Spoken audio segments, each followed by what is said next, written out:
আসসালামু আলাইকুম।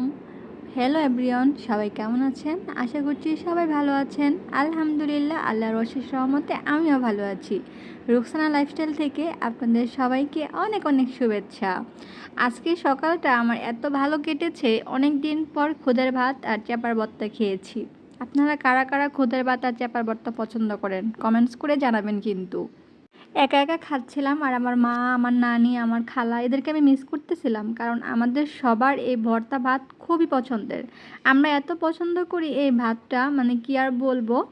তো আমি একা একা বসে বসে খাচ্ছিলাম আর গরম গরম ভাত, ইস কি যে মজার, মানে কি বলবো, একদম এখনও জিভে লেগে আসছে। তো এই ভিডিওটা হচ্ছে শুক্রবারের, আমি শুক্রবারের ভিডিওটা আজকে অ্যাড করে দিলাম, কারণ হচ্ছে প্রতিদিন ব্লগ করা সম্ভব হয়ে ওঠে না, যেহেতু আমি বাসায় একা থাকি, অত কাজ থাকে না। তাই ভাবলাম যে 2-3 দিনের ক্লিপ একসাথে করে আমি হচ্ছে ব্লগ আপলোড দিব। তো শুক্রবারে সকালবেলা ছিল আপনাদের ভাইয়া বাসায় ছিল, যার জন্য হালকা একটু নুডলস রান্না করতেছিলাম আর একটু চা রুটি।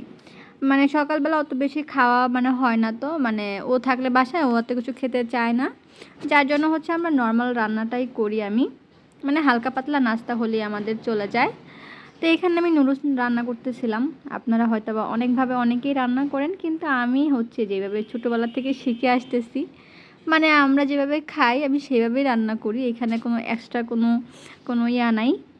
হয়তো বা অনেকে অনেকভাবেই রান্না করেন, আমারটা দেখে অনেকে বলতে পারেন যে এইভাবে রান্না করতেছে।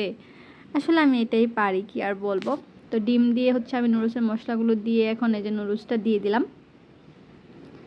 আসলে আমরা হচ্ছে সাধারণ মানুষ, আমাদের রান্নাবান্নাও সাধারণ, আমাদের খাওয়া দাওয়াও সাধারণ। অসাধারণভাবে করতে গেলে অনেক টাইমের ব্যাপার আর অনেক কিছুর প্রয়োজনও পড়ে। তো আমার কাছে যেহেতু অনেক কিছু নেই, যা আছে তা দিয়ে আমি করে ফেলেছি রান্নাটা। আর আমি সবসময় না নুডলস রান্না করলে এই যে ম্যাজিক মশলাটা দেই, ম্যাগি, এই মশলাটা দিলে নুডলসের স্বাদটাই একদম মানে কি বলবো বদলে যায়, আর খেতেও খুব ভালো লাগে। তারপরেই তো আমার নুডলসটা এখন আমি সুন্দর করে মশলা মিক্স করে ফেলবো। এই তো হয়ে গেছে আমাদের দুজনের জন্য 2টা বাটি। জানি না এখানে একটা বাটি কবে রাখতে পারবো, মানে আরও একটা বাটি কবে অ্যাড হবে, আল্লাহ চাইলে অবশ্যই হবে। আমার জন্য সবাই দোয়া করবেন। তারপর হচ্ছে আমি এখন দুধ চা করে ফেলবো, মানে রাত্রে একটু দুধ ছিল, ভাবলাম যে ওইটা দিয়ে চা করে ফেলি। তো এই তো আমার চাটা হচ্ছে হয়ে গেছে। সুন্দর আসছে না কালারটা বলেন? আমার কাছে কিন্তু চাটা খুবই মজার হয়েছিল। তারপরে তো দুজনে খেতে বসে পড়লাম। এখানে রুটি ছিল আর নুডলস ছিল আর চা ছিল।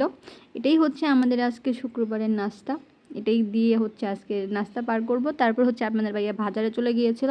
বাজার থেকে অনেকগুলা মাছ এনেছিল। সেই মাছ টাছ তো কাটতে কাটতে একদম আমার অবস্থা 12টা বেজে গেছিলো। বিকালবেলা একটু হচ্ছে বাহিরে গেছিলাম। আর রাস্তার যে কি একটা অবস্থা ভাই রে ভাই, আমাদের আশেপাশের এরিয়াতে এত বাজে অবস্থা রাস্তার, কি আর বলবো। ওইখানে গিয়ে হচ্ছে আমরা গিয়েছিলাম মেনলি হচ্ছে পিৎজা খেতে। তো পিৎজা খাওয়ার সাথে সাথে আমি ভাবলাম একটা পেস্ট্রি খাই, কারণ আমার এই ভ্যানিলা পেস্ট্রি খুবই পছন্দের। আমি এটা যেখানেই যাই না কেন আমি এটা খাই, আমার চকলেটটা বেশি পছন্দ না। তো যারা যারা এখন পর্যন্ত আমার ভিডিও দেখেছেন আপনাদের সবাইকে অনেক ধন্যবাদ। সবাই কিন্তু লাইক কমেন্ট শেয়ার করতে ভুলবেন না, আর চ্যানেলটা সাবস্ক্রাইব করতে ভুলবেন না। দেখা হবে অন্য কোনো দিন অন্য কোনো ব্লগে। আজকের মতন বিদায় নিচ্ছি, আল্লাহ হাফিজ।